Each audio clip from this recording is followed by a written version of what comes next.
mestre e amigo de todas as horas, amigos espirituais do Grupo Espírita Ivone Pereira, agradecemos muitíssimo por mais essa oportunidade de estudo. Agradecemos pela possibilidade de nos reunirmos em torno da doutrina espírita para aprendermos um pouco mais desse tema tão importante que é o magnetismo.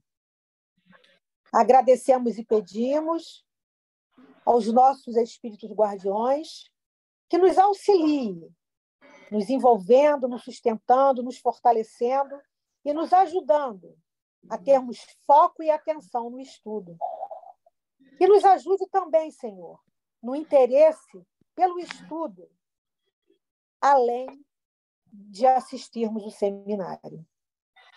Esteja conosco, envolva o nosso irmão Jacomelo e também ajude a que todos os lares, as nossas famílias, também recebam todo esse amor, todo esse auxílio da espiritualidade maior.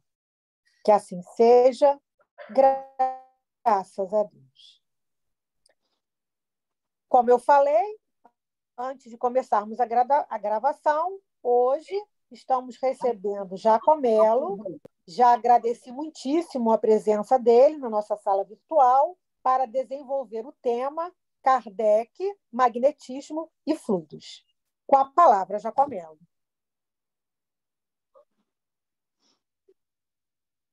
Olá, tudo bem? Desculpem aí, eu estava com o meu microfone aqui desligado e, de repente, quase que ele não liga. Boa noite a todos vocês. Estejamos em paz, em harmonia, e se não estivermos, que alcancemos isto, porque é necessário, a fim de que a gente cumpra o melhor possível tudo aquilo que nos é reservado e, sobretudo, aquilo que foi por nós escolhido para esta etapa do nosso progresso espiritual.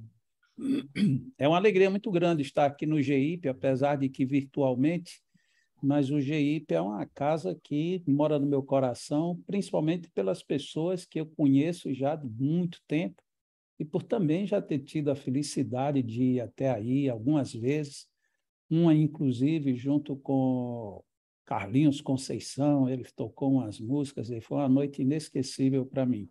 Acredito que alguns de vocês estiveram presentes e, se estiveram, lembram como foi agradável aquela noite, mas não só aquela, todas as noites. E me agrada também saber da perseverança do GIP no estudo, porque se a gente não estuda, se a gente não continua essa jornada de buscas, a gente, na acomodação, a gente perde. É mais ou menos assim. Se a gente está lidando sempre com uma coisa, aquela coisa fica viva dentro de nós. Mas se a gente viver uma experiência há muito tempo e deixa isso tudo quieto, depois de um certo tempo a gente perde a habilidade, perde o reflexo, perde o condicionamento. Então, tudo isto é, de fato, muito importante que a gente persevere buscando estudar, buscando aprender, buscando prosseguir. E eu vou fazer aqui uma caminhada com vocês.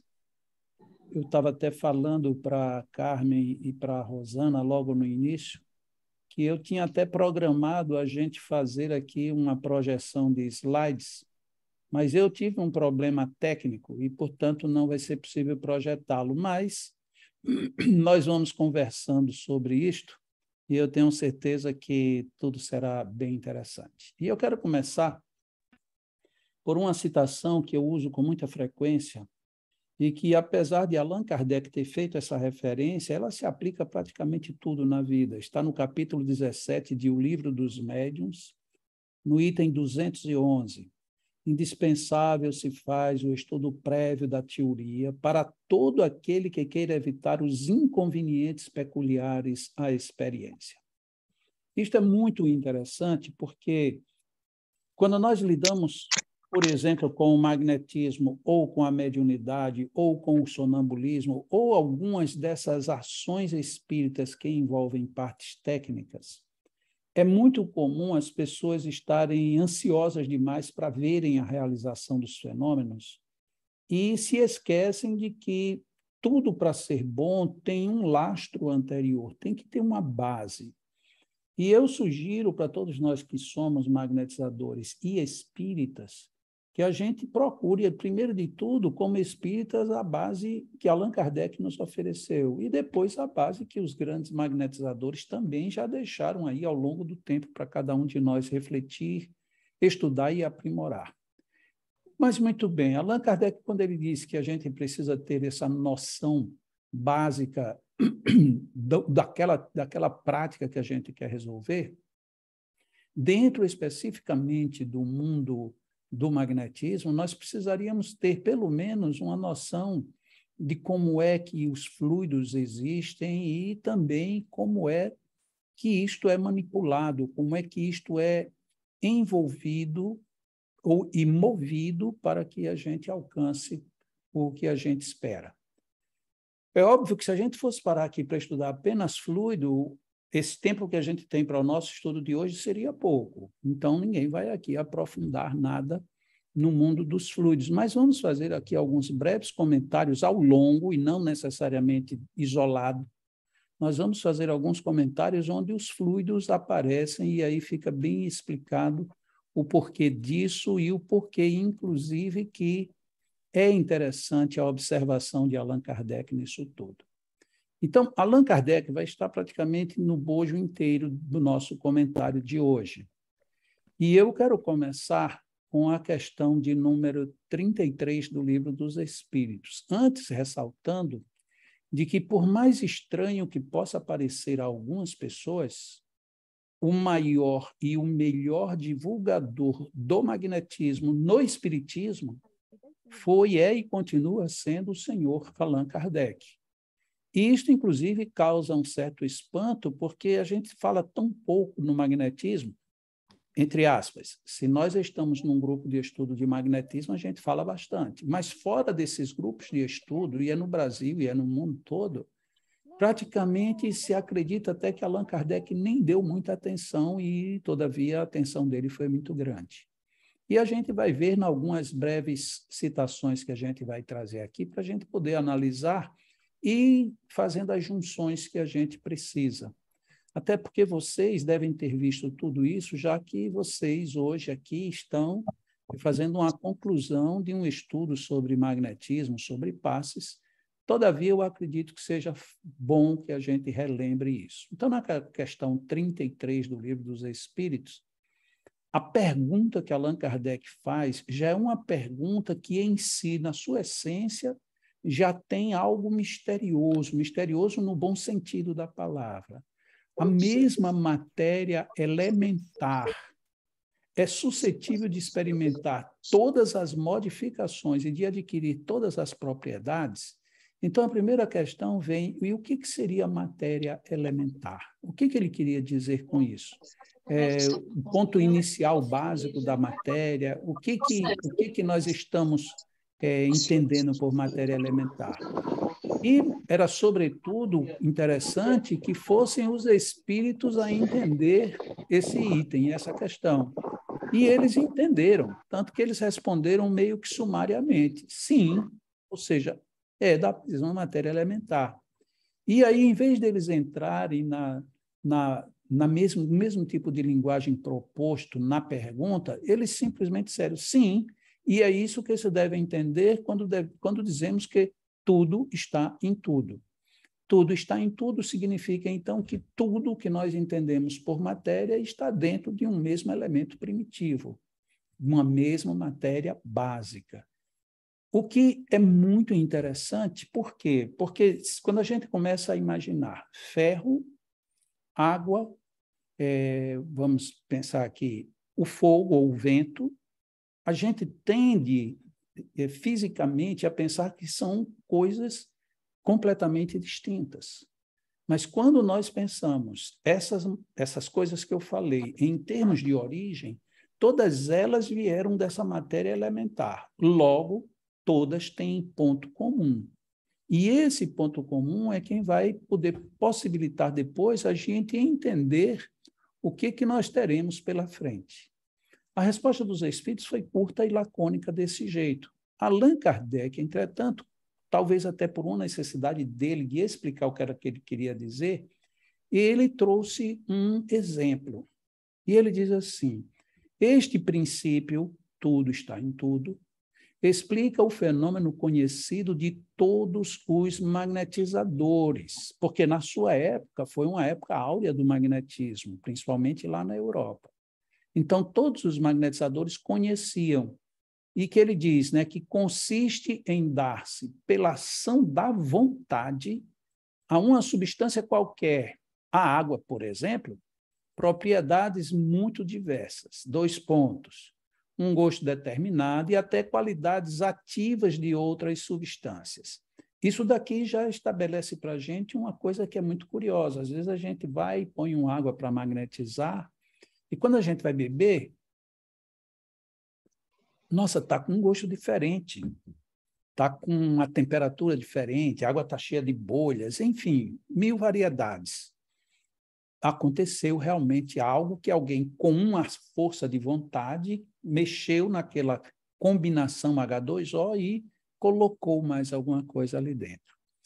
E Allan Kardec, então, continua na sua análise. Como não há mais do que um elemento primitivo, tanto na água como no ser humano, e que as propriedades dos diferentes corpos são apenas modificações desse elemento, o que se segue é que a mais inofensiva substância tem o mesmo princípio que a mais deletéria. E ele conclui: uma transformação análoga se pode produzir por meio de ação magnética dirigida pela vontade. Então, ele fecha o que ele tinha perguntado. E ele fecha em cima do exemplo que ele também abriu, né? Que era o exemplo de, pela vontade, a gente manda um fluido. Então, aqui, de princípio, a gente já entrou na necessidade de estudo, já estamos falando em Allan Kardec, e agora entra aqui o mundo dos fluidos. Porque se a água, o ferro, como estávamos colocando, né? O ferro, a água, se todos eles são de um elemento que tem um elemento de origem, este elemento de origem, ele pode se transmutar ou se transferir ou interferir no meio através de atos de vontade.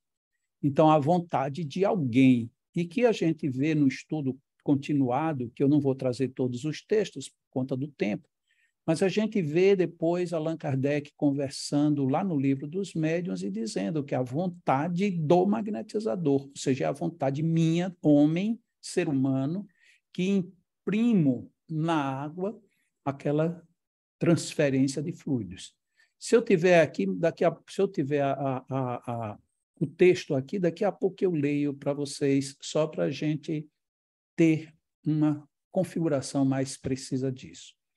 E continuando com Allan Kardec, agora na questão 424 do Livro dos Espíritos, quando ele pergunta que se uma pessoa que está prestes a morrer e que definitivamente ela vai morrer se ninguém cuidar dela, como é que pode resolver-se essa questão? Será que tem cuidados que a gente possa dispensar a tempo para que isto não aconteça? Esse é o cerne da questão 424. E os espíritos responderam, então, sem dúvida, e todos os dias tendes a prova disso. O magnetismo, em tais casos, constitui muitas vezes poderoso meio de ação, porque restitui ao corpo o fluido vital que lhe falta para manter o funcionamento dos órgãos. Aqui a gente tem várias coisas que a gente vai tocar aqui bem rapidinho. Primeiro, tendes a prova disso. Se a gente se lembra que isso foi por volta ali de 1861, 62, que foi dada essa resposta, então a gente já... Não, como é no Livro dos Espíritos, perdão, antes de 1857. Então a gente já vê que naquela época nós não tínhamos as CTIs, UTIs que a gente tinha, não tinha todos esses aparatos médicos que prolongam a vida. Então, não era disso que os espíritos estavam falando. Eles estavam falando que, de fato, havia mecanismos de prorrogar a vida. E aqui é onde entra um primeiro aspecto. Normalmente, quando a gente, no meio espírita, fala de que alguém viveu mais porque alguém interferiu, a gente diz que foi moratória dada pelos espíritos. Parece até que são os espíritos sozinhos que resolvem e fazem tudo. Parece. Mas quando ele diz aqui que o magnetismo, em tais casos, muitas vezes, portanto, não são todas, já que algumas pessoas não têm mais como funcionar, o magnetismo é um poderoso meio de ação. E aí se pergunta, por quê? Mas os espíritos já responderam na própria resposta, né? Porque o magnetismo restitui ao corpo doente o fluido vital que lhe falta para manter o funcionamento dos órgãos. E aqui eu quero chamar a atenção para mais este ponto. Estamos falando da questão 424 de O Livro dos Espíritos, e foram os espíritos quem usaram a expressão fluido vital como expressão de vida. É preciso dar o fluido vital para que o órgão mantenha o seu funcionamento. Então, aqui a gente já chegou numa delicadeza do processo. O que eu faço na minha ação magnética é uma transmissão de fluido vital. Ou, se a gente não quiser dizer que seja uma transmissão direta, a gente pode dizer é uma potencialização do fluido vital que está estagnado ou parado ou interrompido no paciente.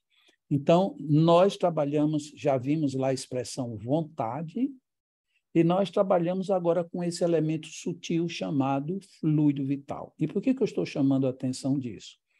Porque no meio espírita atual existe eu vou dizer campanha, porque não tem uma outra expressão melhor, mas existe quase que uma campanha para dizer que Allan Kardec desconsiderou o fluido vital. Se ele tiver desconsiderado, ainda aí será a opinião dele. Mas aqui a gente acabou de ler a opinião dos espíritos. E vou lembrar, se você tiver dúvida, 424 é a questão do Livro dos Espíritos, onde os espíritos estão dizendo que o magnetismo restitui ao corpo o fluido vital que lhe falta para manter o funcionamento dos órgãos. Então, isso daqui deixa muito claro de que as pessoas, às vezes, elas, por algum motivo que não se sabe avaliar qual, não querem que este assunto fluido vital e magnetismo progrida. Mesmo que você esteja dizendo um absurdo e contrariando não só o próprio Allan Kardec, mas o que os espíritos disseram em O Livro dos Espíritos. Então, isto é um tanto quanto desconfortável da gente conviver. Porque se fosse uma pessoa não espírita, que não conhece a nossa base, a gente fica até mais quieto, porque não, a pessoa não sabe do que está falando. Mas a pessoa sabe do que está falando. E quando eu digo a pessoa, não estou dizendo que seja uma pessoa, é verdadeiramente um grupo de pessoas que acham que a gente deveria tirar esse magnetismo e ainda dizem mais. Porque o único magnetismo que funciona é só o dos espíritos. O magnetismo humano não é nada. O que é um outro grande absurdo, né? Pelo menos de acordo até com o que a gente está vendo e acompanhando aqui dentro da proposta de Allan Kardec.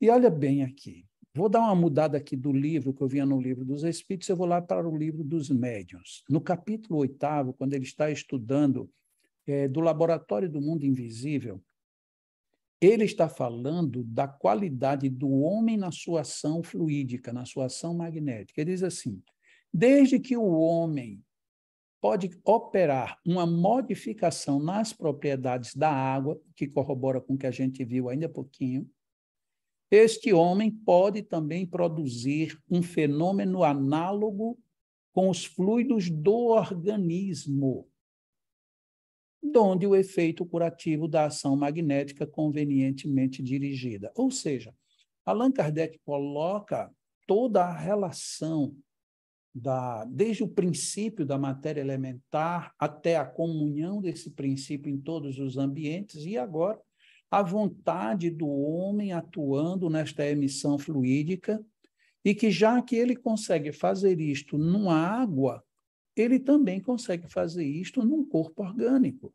Então, Allan Kardec pega uma linha aparentemente fina, tênue, para mostrar o quanto ela é resistente, o quanto ela é robusta, o quanto ela vai longe dentro de tudo aquilo que a gente leu. que a gente sabe. Ainda no livro dos médiuns, mas agora dando um pulinho lá na frente, no capítulo 14, no item 176, há uma série de perguntas que Allan Kardec faz, e a segunda pergunta que ele faz é bem interessante. O médium é um intermediário entre os espíritos e o homem. Então, ele analisou aqui, o médium, ou um médium. O que é um médium? É um intermediário entre os espíritos e o homem. E aí ele vem na conclusão do que ele vinha conversando. O magnetizador, aurindo em si mesmo a força de que se utiliza, não parece que seja intermediário de nenhuma potência estranha.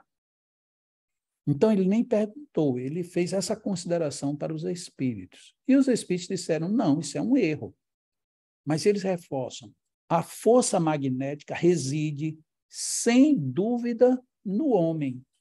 Ou seja, o nosso potencial magnético é do encarnado e não do desencarnado, dentro desse contexto que a gente está lidando. E por que isso? Porque precisa desse fluido mais denso que é peculiar a quem está encarnado. Então, a força magnética reside, sem dúvida, no homem. Mas essa força magnética, ela é aumentada pela ação dos espíritos que este homem chama em seu auxílio.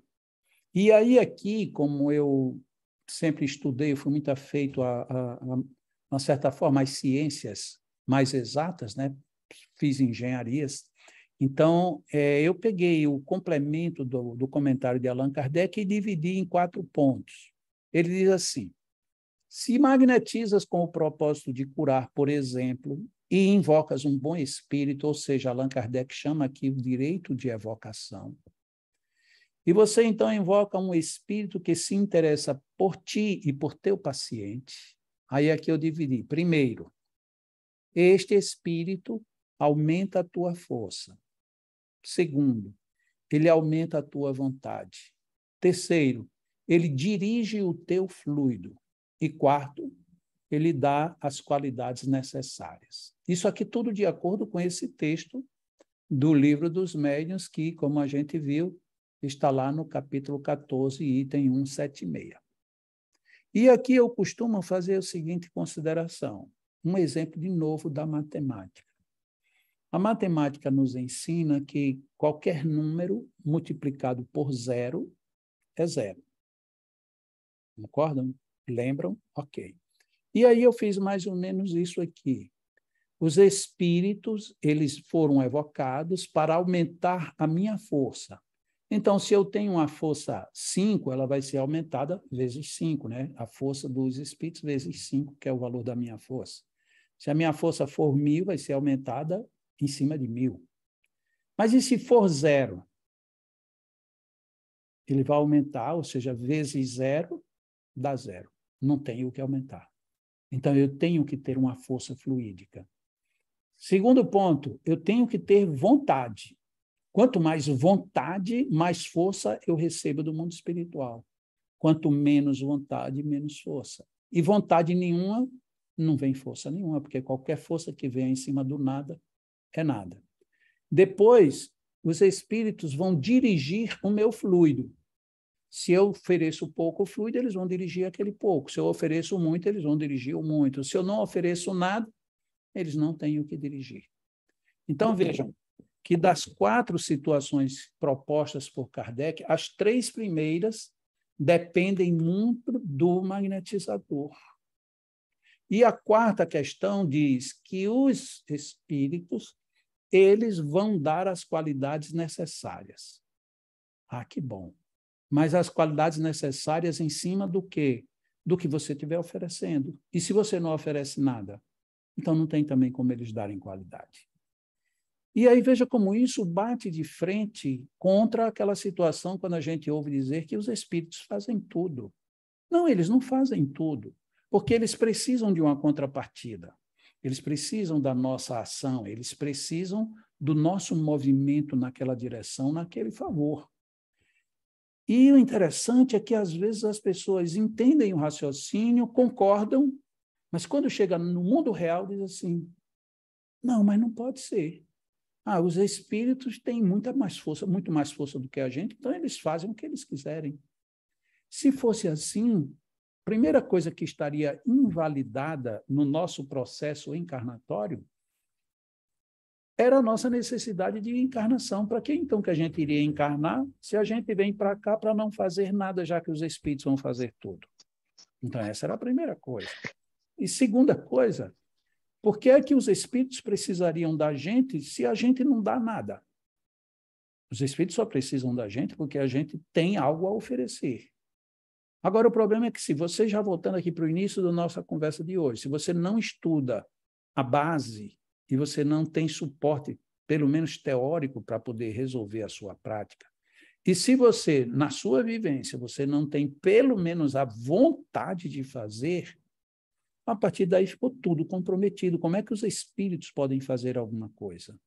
Então, a gente sai de um ponto em que no espiritismo é muito, muito forte para a gente. A gente se vangloria muito de dizer que nós temos uma fé raciocinada e não uma fé cega. Mas na hora em que a gente se fixa num argumento como esse aí, de que os espíritos são os que fazem tudo, isso é fé cega. Porque eu estou tirando toda a razão, todo o raciocínio, toda a força que favoreceria a que os espíritos pudessem, de fato, se manifestar por conta da minha influência. Vamos para um exemplo bem mais simples. Todo mundo sabe e todo mundo diz que Deus sabe tudo o que a gente quer, tudo o que a gente precisa, e Ele vai dar de acordo com as nossas necessidades. Tudo bem? Tudo bem. Um outro exemplo aqui para a gente juntar com este. Todo mundo sabe que uma pessoa educada, quando se encontra com a outra de manhã cedo, vai dizer bom dia. E a outra vai dizer bom dia, tudo bem? E muitas vezes o outro vai dizer tudo bem. Então, a gente já sabe que esse diálogo é comum. E a gente já sabe que Deus sabe tudo da gente. Então, vamos primeiro resolver esse problema do diálogo comum. Se você já sabe que eu vou lhe cumprimentar, e eu já sei que quando eu lhe cumprimentar, você vai me responder no nível do meu cumprimento, então, para que eu lhe cumprimento? Não precisa, porque eu vou lhe cumprimentar e você vai me cumprimentar. Opa, mas se eu não te cumprimento nem você me cumprimenta, o que é que tem de estranho entre nós dois? Porque o cumprimento, ele não é uma questão de sabedoria prévia, é uma questão de envolvimento com sentimentos, com emoções, com relacionamento. Então, eu não tenho como tirar a minha saudação a você e a sua saudação a mim, sob pena de que isso revele alguma coisa que está fora do lugar. Quanto a Deus, Deus sabe tudo. Deus vai fazer tudo de acordo com a nossa vida. Então, para que eu preciso orar? Muita gente pensa assim. Para que eu preciso orar? Se ele já sabe tudo, ele só vai fazer do jeito que ele quer. Mas o problema não é este. Ele saber tudo é uma coisa. Eu me expressar dizendo o que quero é outra totalmente diferente. Mas muito diferente. Quantas vezes a gente já teve essa dificuldade, a gente fica tímido, a gente fica com medo, a gente fica evitando ter que pronunciar, pedir ou reclamar de alguma coisa, e de repente nada acontece. E depois a gente fica, mas por que nada aconteceu? A pessoa não sabe que eu estava precisando? Não, ela não sabe, ela não tem a obrigação de saber. E mesmo que saiba, ela precisaria ouvir de você a solicitação. É assim que funciona. Então, vejam bem, quando Allan Kardec, nesta consideração do Livro dos Médiuns, diz que você invoca um bom espírito que se interesse por você e pelo seu paciente, olha o que ele está dizendo. Então, eu tenho que ter uma conexão superior e, ao mesmo tempo, fazer com que essa conexão superior estabeleça também uma relação entre as partes. Porque não é ele simplesmente me atender e jogar de qualquer jeito para o outro. Ou então aquele ali está pedindo uma ajuda e vem qualquer ajuda de qualquer tom, em qualquer sentido. Não, tudo tem que estar harmonioso para que tudo siga em harmonia. Então, é exatamente aí onde todo o processo vai acontecendo, tanto de responsabilidades, de envolvimentos, de conhecimentos e de entendimento de tudo isso. Eu sei que, de uma certa forma, isso que eu estou comentando é bem sabido de todos nós e poderia até alguém dizer, mas isto é muito básico. Mas eu estou insistindo porque, mesmo básico, a gente se esquece. a gente menospreza, aí a gente vai fazer de repente um passe, e aí diz, Senhor, olha, o senhor já sabe, né? Já sabe que eu vou rezar, então já aproveita aí, eu nem rezo mais. Será que funciona? Será que é assim? Será que eu não deveria realmente, era eu, não é ele quem está esperando a minha oração, sou eu quem estou me projetando para entrar numa outra frequência. Então, essas coisinhas, às vezes, de vez em quando, a gente precisa se relembrar ou ser relembrado para que a gente não se perca perante nós mesmos. E, por fim, eu achei aqui muito interessante, estou dizendo por fim porque eu não vou ficar mais preso a textos, né? Quando, para quem já estava aqui na sala antes, se você está vendo agora a gravação, se você não pôde participar ao vivo, está vendo a gravação, talvez você não tenha sabido disso, mas foram lidos 3 parágrafos do capítulo 19 do Evangelho segundo o Espiritismo, no item 12, que é a fé humana e a fé divina. E olha que coisa interessante, está lá no final mesmo desse texto. Como nem todos ouviram a leitura, eu vou me permitir ler, que pelo menos fica aqui refrescado na memória de todos nós. O magnetismo é uma das maiores provas do poder da fé posta em ação. Que vínculo fantástico esse. O magnetismo é uma das maiores provas do poder da fé posta em ação. Mas isso é um livro técnico que está falando deste assunto? Não. Isso daí é o livro dos Espíritos? Não. Então, é a Gênese? Não. Este é o livro mais amplamente lido, mais amplamente vendido, mais amplamente divulgado, mais amplamente conhecido da doutrina espírita, que se chama o Evangelho segundo o Espiritismo. Pois é exatamente no Evangelho que está isso, que o magnetismo é uma das maiores provas do poder da fé posta em ação. E aí eu já fico espantado aqui, por que tem pessoas no meio espírita que não gostam do magnetismo? Vai lá, e ele continua. É pela fé que ele, o magnetismo, procura e produz esses fenômenos singulares, qualificados outrora de milagres. Repito, a fé é humana e divina. E aí vem a frase que, para mim, é uma das frases mais fortes e mais contundentes sobre a nossa responsabilidade na participação nos fenômenos empregando o magnetismo. A frase é a seguinte: se todos os encarnados, portanto, todas as pessoas vivas, se achassem bem persuadidas da força que em si trazem, então vamos já aqui fazer um pequeno destaque. Se todos os encarnados se achassem bem persuadidos da força que em si trazem, aí você pergunta, mas todos os encarnados, então um bebê recém-nascido. Um bebê recém-nascido já tem, ele já sabe de si próprio? Ele já tem essa persuasão sobre si próprio? Não, lógico que não. Uma criança que está ali aprendendo a falar também não, mas um adolescente ele já tem noção.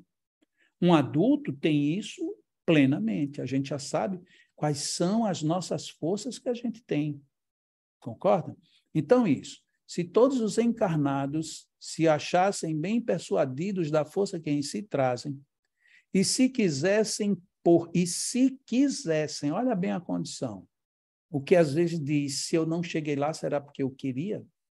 Se quisessem pôr a vontade a serviço dessa força que você traz em si mesmo, essas pessoas, esses encarnados, seriam capazes de realizar o que até hoje eles chamaram prodígios, e que, no entanto, não passa de um desenvolvimento das faculdades humanas. Essa frase é cruel.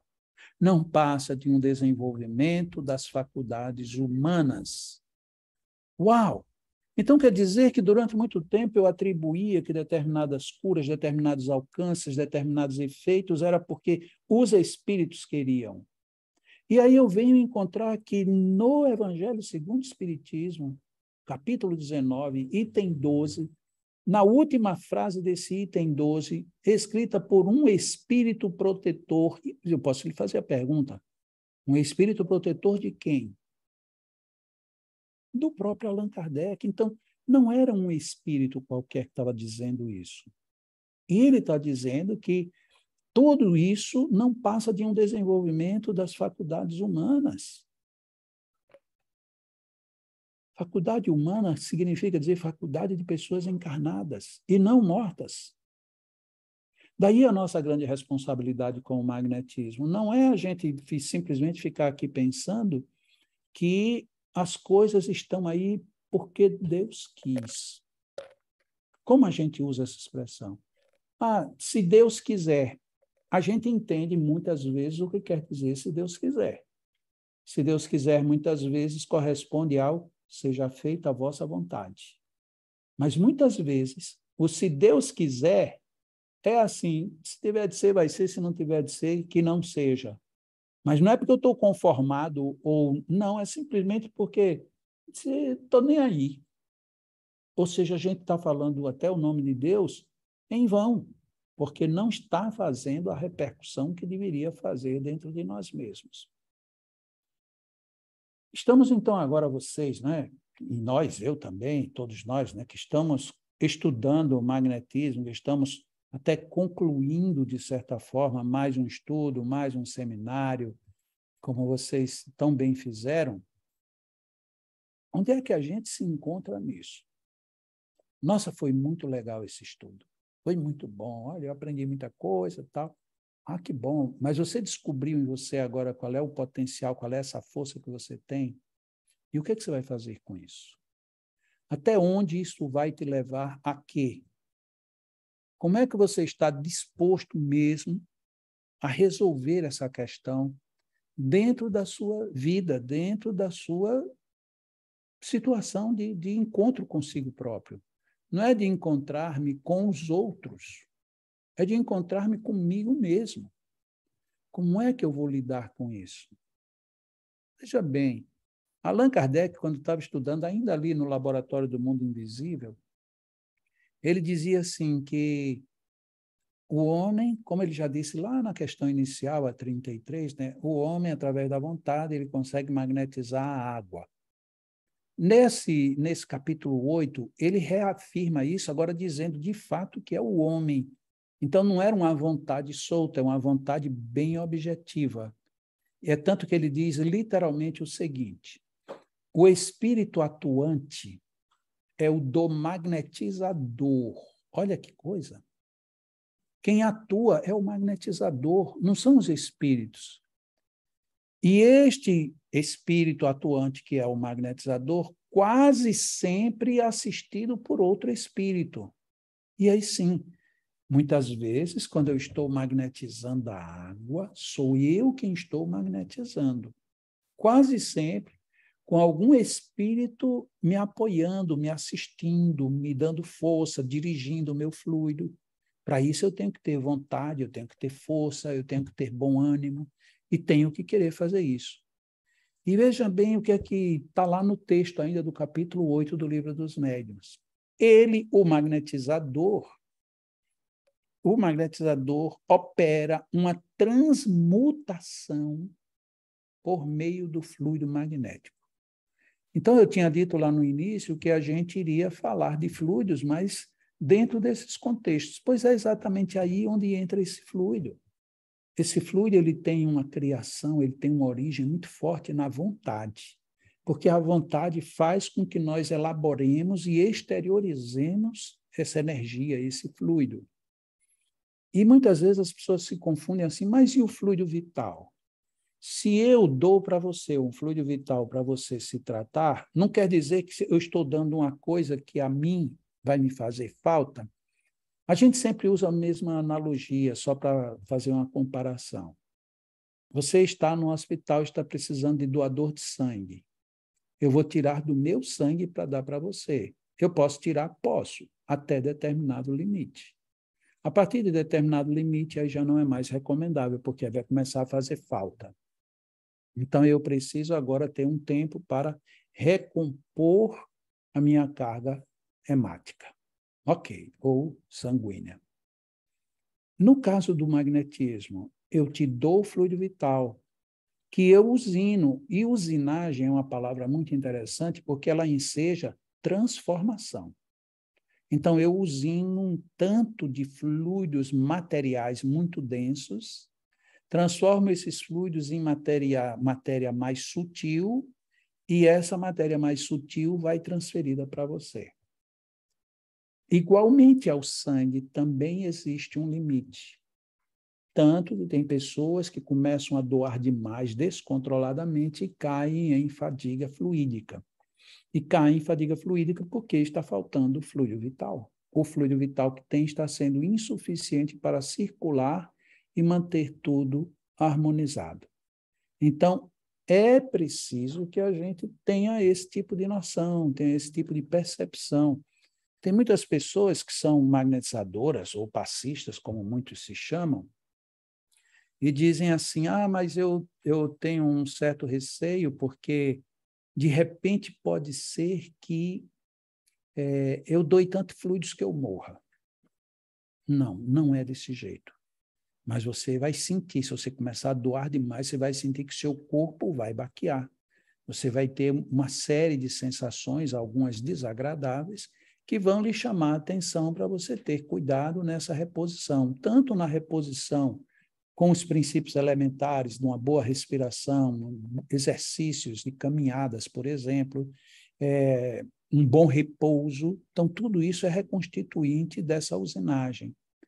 Mas, como eu digo, se você exagerou demais, você vai ter que ter um período de recuperação maior.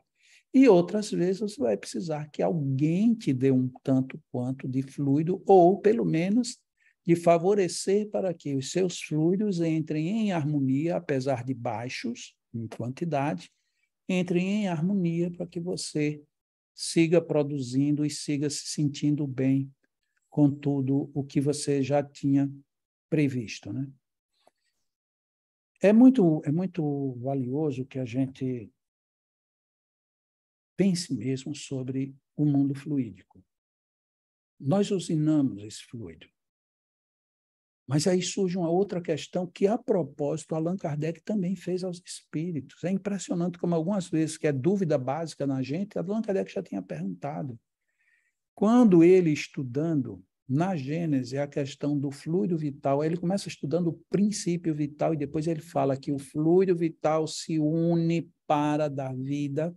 Então, eles usam de novo a expressão fluido vital lá na Gênese, que foi o último livro escrito por Allan Kardec, e que muitas pessoas que dizem que não existe fluido vital dizem que Allan Kardec mudou de ideia lá na Gênese, e lá na própria Gênese ele volta a falar do fluido vital, com o mesmo sentido, o que derroga a teoria desses que são contra o fluido vital. Muito bem.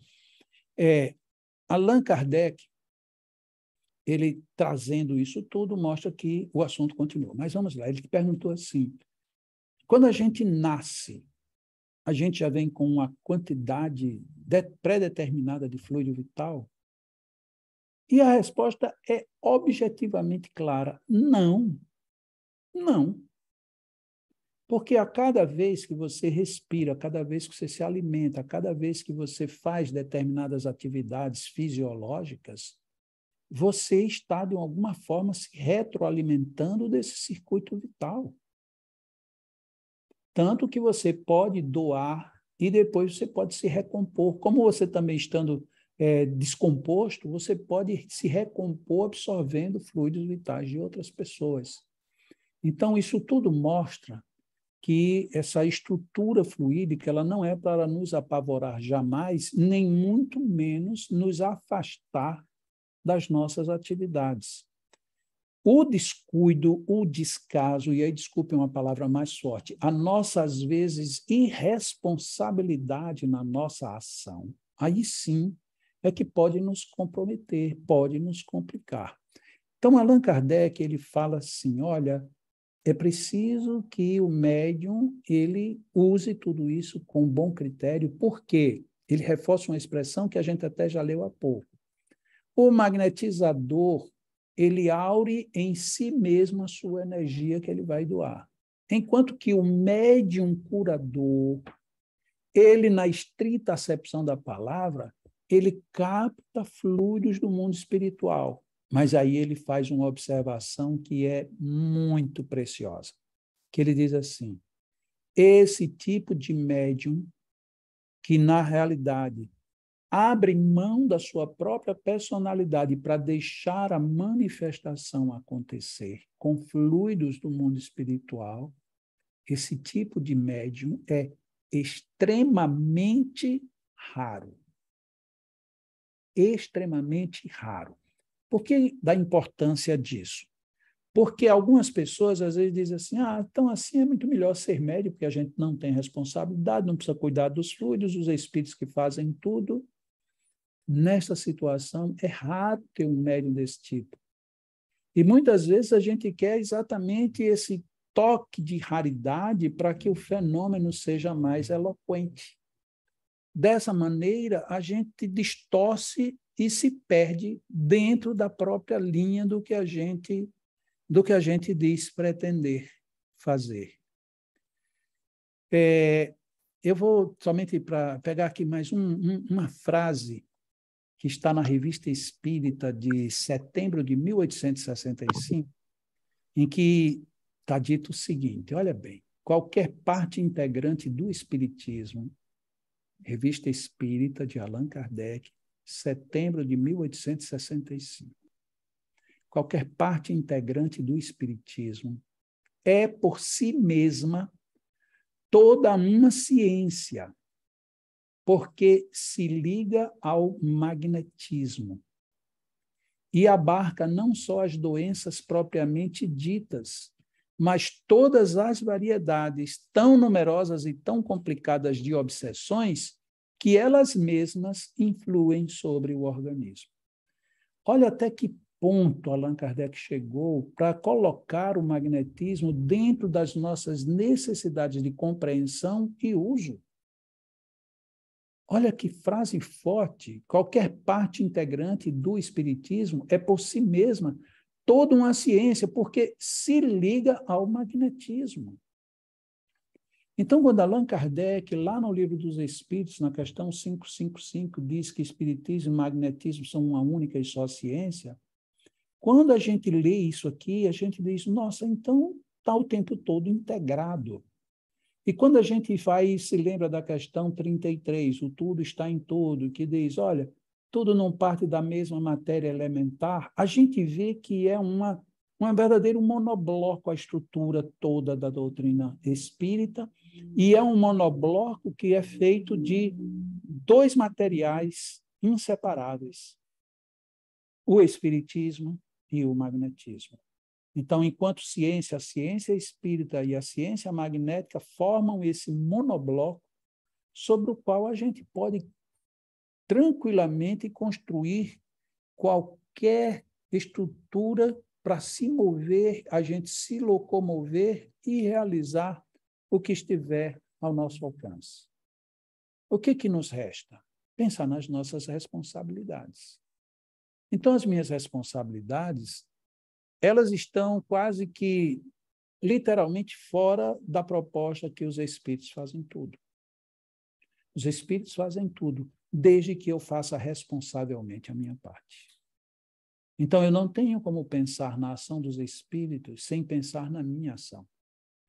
E aí, como é cômodo, né? Às vezes a gente se pergunta, hein, Carmen, será que o pessoal voltou todo mundo depois da pandemia para desenvolver os trabalhos que já desenvolviam antes? E a gente descobre que nem todo mundo voltou. Uns não voltaram porque tiveram mudanças de estado, de situação, a tipo de atividades, compreensível. Teve outros que não voltaram porque, nesse meio tempo, se vincularam a outros trabalhos, mesmo espirituais, noutras casas, noutros ambientes, noutros horários, e agora não dá para voltar. Perfeitamente compreensível. Mas teve pessoas que pensam assim, passei 2 anos ou 3 anos preso dentro de casa, agora eu vou tirar o atrasado. E olha, essa turma está longe desse princípio chamado responsabilidade. E eu não quero aqui que ninguém entenda que eu estou falando que você não tem responsabilidade porque você queira se divertir, porque você queira aproveitar o tempo. Não é isso que eu estou a falar. Eu estou deixando bem destacado de que eu posso, sim, entre aspas, recuperar meu tempo perdido, que eu queria ter tido de lazer, mas também complementando o tempo perdido que eu deixei de fazer os atendimentos que eu deveria. Senão, a minha responsabilidade foi para o beleléu.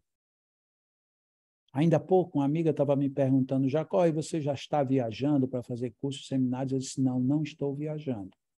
E faltou completar uma coisa, eu não estou viajando, mas estou trabalhando muito mais do que quando eu viajava, a não ser o trabalho físico, né? Porque para viajar eu tinha que, muitas vezes, sair daqui de noite, no começo da madrugada, chegava num lugar, fazia um seminário de um final de semana, voltava em voos noturnos para chegar aqui em casa na segunda-feira de madrugada, aí tinha a semana cheia para na sexta-feira ou às vezes na quinta-feira à noite sair de novo. Então eu tinha muito pouca vivência com a família. Mas, em contrapartida, eu tenho trabalhado muitas vezes mais e, de uma certa forma, eu tenho mantido as minhas atividades, as atividades que eu tinha aqui na minha instituição, eu continuo. Durante a pandemia, eu passei 2 anos, literalmente 2 anos, fazendo 6 atendimentos à distância por noite, de segunda a segunda. Então, foram 365 vezes 2, 6 vezes por semana, 7 vezes por semana, 6 vezes por noite. Atendi muita gente. Óbvio que isso tem um preço, o preço de uma certa fadiga. De vez em quando eu tinha que pedir ajuda a alguém para poder continuar, porque eu não podia me negar a tanta gente necessitada. Mas eu não quero me colocar como exemplo. Eu estou somente citando um caso para dizer que é preciso que a gente tenha responsabilidade com o que assume. Porque na hora que eu assumi que queria estudar magnetismo, eu não assumi num cartório, eu não assumi perante uma pessoa, eu não decidi isso somente porque, eu acho que é isso que eu gosto. Não, eu decidi porque era muito forte em mim essa necessidade. E eu continuo com ela do mesmo jeito, com pandemia, sem pandemia, viajando, não viajando, continua muito forte. Porque eu tenho um compromisso de responsabilidade comigo. Não é com o mundo, é comigo. A despeito de que quanto mais eu mergulho neste mundo, mais eu estou aberto para o mundo. Mas não é eu estar aberto para o mundo e ver o que acontece comigo. Eu estou, cada vez me empenho mais, porque eu sei que quanto melhor eu estiver, melhor eu serei para o próprio mundo. Eu gostaria muito de estimular vocês que estão concluindo um seminário sobre passes, que vocês se vistam e se revistam desse sentido de responsabilidade. Porque a coisa mais fácil no mundo, uma das mais fáceis do mundo, é a desistência. A gente desiste muito fácil de muitas coisas. E quando a gente tem um mestre como Kardec, tem uma doutrina que se abraça com uma ciência como o espiritismo e o magnetismo, e quando a gente começa a entender tudo isto, como é que a gente vai se permitir simplesmente deixar para lá? Eu acho que está bom. Eu acho que eu já fiz a minha parte. Eu tenho uma amiga, e eu já citei várias vezes, em várias palestras, que ela foi uma pessoa que me deu um exemplo muito grande. Quando eu a conheci, não foi nem quando eu a conheci, que eu tinha a conhecido quando eu era jovem, mas passei muitos anos sem vê-la, e quando eu a reencontrei foi num centro espírita. Eu digo, nossa, você é espírita? Eu disse, não, sou espírita agora recente.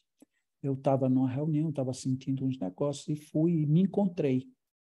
E aí estava ela e a família dela toda, quer dizer, tudo bem. Aí, a partir dali, a gente passou a se ver, porque ela frequentava uma casa que eu ia também, e depois de um certo tempo, naquela casa, ela já estava como trabalhadora também, mas trabalhadora disse, não, eu quero fazer o serviço mais básico que tiver, mas eu quero prestar o meu serviço aqui. E assim foi. Ali, quando foi no final de um ano, aí houve uma reunião e foi chamado todos os trabalhadores, e aí foi dito assim, olha, a gente está pensando seriamente em agora, no final de dezembro, última semana de dezembro e os 15 primeiros dias de janeiro, a gente dá férias, porque todo mundo viaja, todo mundo isso, todo mundo aquilo. Ela chegou e disse, olha, tudo bem, mas eu quero saber se enquanto vocês estão de férias, tem condições de eu vir para cá, eu abrir, eu gostaria de continuar aqui. Eu disse, mas como assim?